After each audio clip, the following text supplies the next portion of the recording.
Chapter 151. The young boy has a sword to hack the mountain. The old scholar was standing on a huge boulder atop the colossal mountain.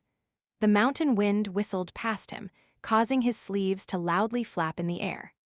At this moment, did the white-haired old scholar, standing high against the mountain wind, still appear impoverished in the least. The old scholar gazed at the brilliant speck of light that suddenly burst into existence more than 400 kilometers away. Even though it was extremely far away, the old scholar still found it to be slightly blinding. He nodded slightly and said, "So many years have passed, and even though the edge of the blade is far blunter than the legend's, the intense aura of sharpness that it possesses hasn't declined by much. Impressive, how very impressive. After a lengthy 10,000 years filled with vicissitudes, you're still able to maintain such a razor-sharp spirit. However," the old scholar quickly smiled and continued, "I'll use this mountain to teach the two of you the meaning of true difficulty and the need to retreat to avoid defeat. In terms of things like fighting, it's best that we keep it to a minimum. After all, fighting will detrimentally affect relationships." The mountain that the old scholar had visualized into the painting and was standing on right now was as renowned as could be. In the Middle-earth Divine Continent, the largest of the 9 continents, there was a lofty mountain called Tassel Mountain. This was a majestic mountain, and it could be said that it rose from the earth and soared into the sky. On the mountain peak, there was a monument upon which the paramount sage had personally written the characters, "Epitome of the World." There was a cliff face upon which the etiquette sage had personally engraved the characters, "Ancestor of the 5 mountains." There was an engraving upon which the first disciple of the Tao ancestor had left the characters, "Astral winds gently arrive." And there was an engraving upon which a militarian sage had used his fingers to engrave the characters, "Soul Paragon Wudang." Only taking into account the engravings left by the emperors of the different dynasties from the different continents during their ceremonies of worship toward heaven and earth throughout history, there were already more than 180 in total. These stone tablets consisted of ones that were engraved using cursive, seal, official, and regular script. These characters and cliff faces that were filled with an aura of mystery and profoundness extended all the way from the heaven-ascending platform on the peak of Tassel Mountain to the waist of the mountain halfway down.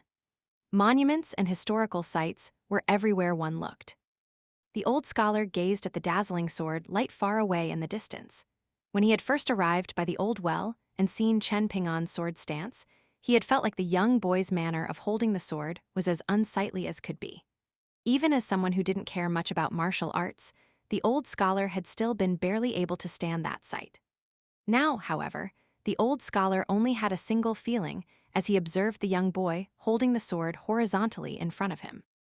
Steady. Chen Ping'an's hand was extremely steady as he held the sword. His mind was also very calm and still, and this allowed his soul and aura to become even steadier. After funneling all of her sword intent into the old sword billet, the tall woman directly appeared in Chen Ping'an's mind using an even more intangible and illusory body. This was an incredibly mystical sight. Her pupils were gold and her feet were bare, and when she lightly landed on the lake, that was Chen Ping'an's mind, light ripples undulated across the surface. A voice sounded in the young boy's mind. This was a gentle voice that reverberated through his mind, and it said, "There's no need to hurry. Take your time to familiarize yourself with the feeling of being a 10th-tier Qi refiner." So-called sword techniques only consist of a few different types. There aren't many variations. This is the difference between ordinary cultivators in the world and those from lofty immortal sects. Qi refiners refine Qi and combine both nurturing and refining together. They're able to nurture a myriad of different types of sword Qi, some which are profound and some which are shallow, some which are mighty and some which are lowly. If others are creeks or streams while you're a lake or river, you'll naturally be hundreds upon thousands of times more powerful than them. The power of your sword Qi depends on how much your physique and acupoints have been explored and opened up. The more acupoints you open up, the more potential you'll unlock. If others only possess a single low-level blessed land while you've unlocked all of your blessed lands, the gulf between the two of you will be like the gulf between heaven and earth. Meridians are like paths, and the tougher and wider they are, the better. If the paths of others are single-log bridges, while yours is a grand highway that leads to the heavens. How can they possibly rival you? The sword spirit observed the surroundings, and after seeing the images in Chen Ping'an's mind, she smiled widely and asked in a soft voice, "Do you understand?" Chen Ping'an was still struggling to adapt to the feeling of being a 10th-tier qi refiner. Add to that the utterly chaotic aura around him, and he couldn't even open his eyes, much less open his mouth to reply. Fortunately, the sword spirit had told him that he only needed to reply using his thoughts. Chen Ping'an truthfully replied, "I understand, but I don't know how to do it." The tall woman wasn't surprised at all, and she laughed heartily upon hearing the young boy's reply. Chen Ping'an didn't quite understand, and he continued to focus his full attention on adapting to this feeling of being a 10th-tier qi refiner. This was a strange feeling that he couldn't explain using words. It was as if he were a starving person with a rumbling stomach whose belly had suddenly been stuffed full of generous amounts of fish and meat, not leaving a single empty space. It was as if all of his acupoints had been opened up. The wisp of qi within him was like a fiery dragon swimming around and had suddenly transformed from the size of a thread to the size of a comically large loach. It rapidly dashed through his meridians, traveling everywhere it wanted without any obstructions. As it swam, it didn't forget to pull the qi from the other acupoints toward itself. This had a snowballing effect, and it was as if the fiery dragon wouldn't relent unless it became a genuine flood dragon. Chen Ping'an's insides became as clear and limpid as colored glaze, while his torso and meridians were comfortably stretched until they became like a golden branch and jade leaves. His true qi was unblemished. His form radiated with a sense of natural simplicity, and he was able to freely observe the state of longevity. One after another, the abilities and phenomena that Lin Xiaoyi had mentioned to him before appeared in his mind. Hovering in his mind, the sword spirit said in a soft voice, "It's still a little bit lacking. Sword immortals are different from ordinary qi refiners, after all." She then looked up and gazed into the distance, with her gaze piercing through Chen Ping'an's mind and directly landing on the huge boulder atop the towering mountain. She smiled and asked, "What do you say? Otherwise, your shameless act of summoning Tassel Mountain to use against your opponent is far too unfair. I simply want the two of you to wholeheartedly accept your loss." The old scholar laughed heartily as he replied to the sword spirit. After hesitating for a brief moment, he retracted his gaze slightly and swept his gaze over the entire mountain. In the end, his gaze settled on a cliff face that had a strange copybook engraved onto it by an ancient sword immortal using their abundant sword qi.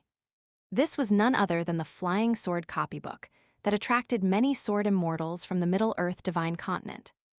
These sword immortals would observe this copybook, and some of them would even build huts under the cliff face to comprehend the sword Dao contained within the copybook.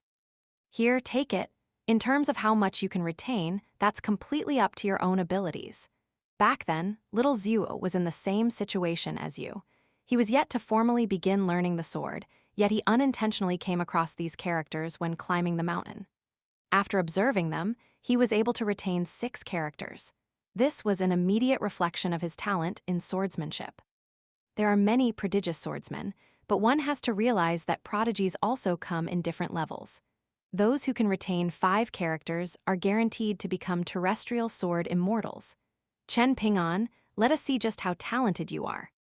The old scholar waved his sleeve, causing the 7 large and ancient characters to fly out from the cliff face and soar toward Chen Ping'an, who was standing 400 kilometers away. These characters arrived before him in a flash, and when they did so, they had already become characters in official script that were only as big as his palm. They were golden and dazzling, and they started to rapidly circulate around him. After a while, however, not a single character was willing to approach Chen Ping'an. They drifted further and further away from him, and in the end, they decided to directly fly back to the cliff face. The old scholar felt both awkward and guilty upon seeing this, and he murmured, "I was trying to be clever, but my plan has clearly backfired on me. Sorry about this, little Ping'an. I never imagined that these characters would be so disrespectful." The tall woman in Chen Ping'an's mind humphed coldly in reply. The old scholar produced a forced smile and said, "Troublesome, how very troublesome. How should I deal with this?" No worries, let me think of an easier method. Something like this can't trip me up. I'm old friends with the mountain god of Tassel Mountain, so I'm extremely aware of just how much wealth he has. If push comes to shove, I'll just. I'm not surprised that the 7 characters didn't take a fancy to me.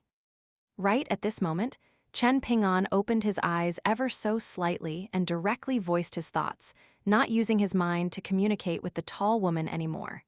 In any case, I didn't want to obtain them either. Honest.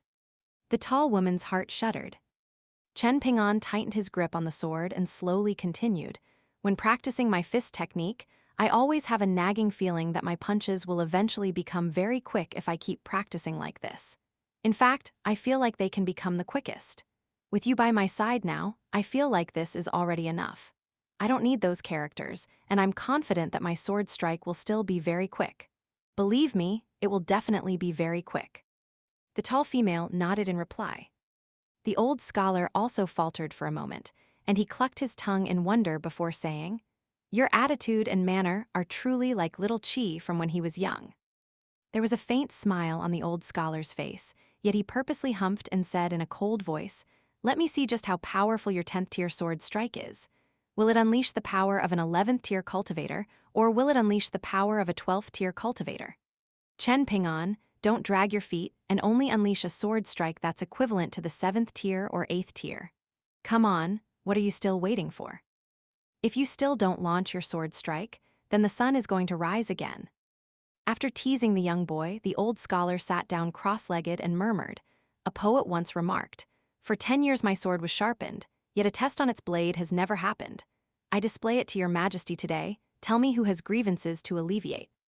From Jia Dao's poem, A Swordsman. This represents the extraordinary nature of something, and taken in the context of the poem, represents a grand desire to unleash the power of this extraordinary item. However, so many grievances and injustices exist in the world, yet there only exists a single sword. A carefree smile appeared on the old scholar's face, and he no longer troubled himself with these melancholy thoughts. In any case, others might sharpen their swords for 10 years, but the sword in your hand has been sharpened for 10,000 years, he gloated. "Go," Chen Ping'an and the tall woman solemnly exclaimed in unison. Chen Ping'an started to charge forward at full speed. He surprisingly held the sword behind him. The old scholar simply smiled and shook his head when he saw this. The young boy looked up as he sprinted forward like the wind. He then leaped high into the air before slashing down. The world fell silent. There was no astonishing sword light that illuminated heaven and earth. There was no remarkable sword chi that soared into the sky. At this instant, however, the old scholar who had initially been facing the south as he sat on the boulder atop the mountain tilted his body sideways. Hovering in Chen Ping'an's mind, the tall woman suddenly fell into his mind's lake before shutting her eyes and murmuring, "It's already been 10,000 years." At the same time, Li Baoping, who was investigating the scroll next to the old well in Autumn Reed Inn, suddenly widened her eyes and exclaimed in astonishment, "Why did the scroll suddenly crack?"